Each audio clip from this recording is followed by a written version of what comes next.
का हो ले आवा स्टोव खाना बना ले कैसे कैसे व्यवस्था बन ले आवा घर दा दा ये कॉलम में लिखा रहे अरे हमारा तो बुझाते हेने नहीं बैठ हेने बैठ हमारा तो बुझाते नहीं खे अरे हेने बैठ के बौरा हवा हेने बैठ भूख लागल बा ऐसे चल तो घर कैसे चले तब देखते बेरा इहे करे के लिखल बा ई पहिले जमाना में होत रहल ह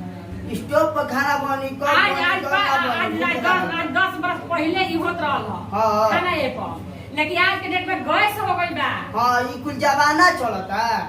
आज ये हमरा मारे के बहाव एकरा से बना के खियाए के बा खाए के बा बड़का सिलेंडर आई बड़ुए लेकिन महारानी जी आई भाई त उ ना दी ह काहे ना दी हम नहीं घर कि- के ना हम जगह हमके नइखी दे तबे ना ई हाल हमरा गुजरत रुए तो का कर बुका सहू बनाव बाप रे बाप हम ना जननी कि बबुआ के बियाह करम तो सब सामान बबुआ अपना मलकाइन से रोकवा ली हम तू तारे के बेरी ना बुझाए बदमाशी में उतारन की खरा अरे सवैया ले आई बड़े सलाई कहां जत बन रे जो घर में दिखा को सलाई जल्दी लेके आ जो जल्दी लेके आ छोड़ दे तो बैठ जी है सलैया एनिए नु बा हो धर की हम ना ना सलाई ले लेबन ना कुछ ले लेबन हमरो के भूखा वाला हम ना धराए ते धराई है इसके हम धराए ना पैसा वेला हमारो स्टोव ना धरावे वाला बाकी हम बाहर दे हवा ना हां रे बाबा ठीक है कह दे देख हमरो दिमाग गैस देखो त हमरो दिमाग पागल ना गई बड़ुए गैस रे की याद पड़ गई हां आई है स्टोव हमरा गैस के याद पड़ गई हां हमरो देखते बा कि हमारा ना करे वाला ई सब बताओ कौनो ऐसा सामान नइखे ना ओकरा के मिलल बा तो सब सामान पैक करके बात तो करा खाना पीना खाली धरा तारी ना फ्रिज के पानी पियावतिया ना समय से खाना दुख बना दे के दिया दुख देख के तारे हे अच्छा ओकरो जन्म ली ना तो हाँ। पता चल जाई बिसरा के कि कितना माई के दुख है भाई के दुख दीवाल हो गए हां जैसे हम के दुख देता हूं जैसे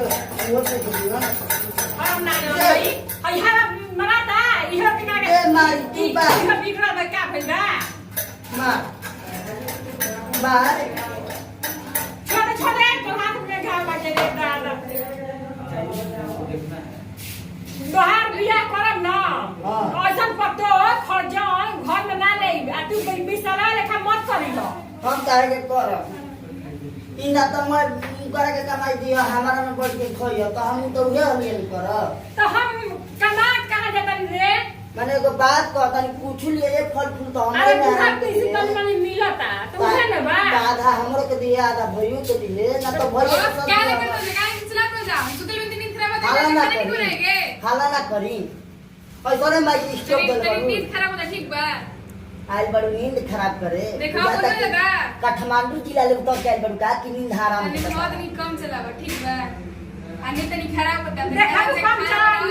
ई नहीं क्या बुझात कि माई को बेले तबाह बिया कि कैसे बड़ी स्टॉप आज पैसा कैसा तेरे भाई तो बाबा हम चाय बना के पियती ना रे तारा के तुरंत कैसे लग देता नहीं हई सब धरता का हला कइले बानी देख ला ना अभी ये मौका पे गया एगो मेहरानी तो कइले करिए कहला नहीं हला तो दे मैं इज्जत के आँच लगा दे का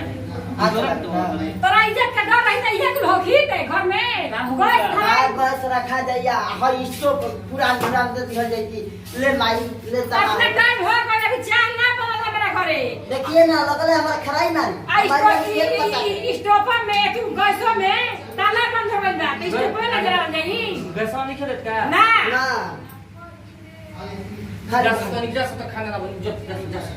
जा से खाना ना बनता हमरा का चाय खाई पिए के मन करता गैस निकालो तो मुंह अरे बाबू हमरा चाय पिए के मन करता माई के निकल वाला चाय पिए के मन करता तो दुकान पर से लिया के दे दे जो दुकान पे निकल चाय नहीं खे पालो माई के मिला ओकरा दूध के चाय बनता हमरा घर से बना दी हम दुकान पर से तोड़ के निकल के चाय पिया तमान जीवे अरे कौन चीनी वाला चाहिए ज्यादा चीनी वाला नहीं के पिए ठीक बा जो माइक के लिए जो माइक के लिए जो हम देखत नहीं माई के रोड बढ़िया दे हां रोड पर ये चल बा हमार घर कैसे मीठे मीठे बतियावत मेहरान के भाषण देलस सुतल बानी दिक्कत मत कर ऐसे कहते कि सुते हैं वो पदर क्यों लगा रहा है माय डियर भाई खड़ो जे कहती है का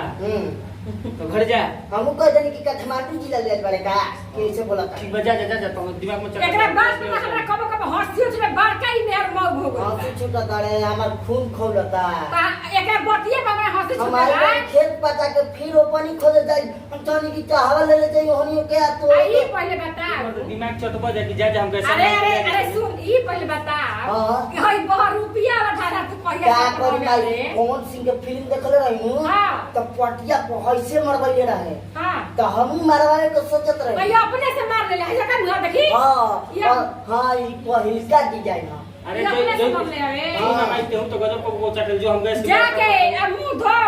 और डांग का जगह टोक दिया समझ ले जाता नहीं धोन घर ही है में सुन घर ही में देखई बाहरी मत निकले तो टोक दिया सो ना हां अब हम जाता नहीं आई कहत लग चाले लेके चाला तू लत हरा देके रखे बेरा तू न लतार बुहन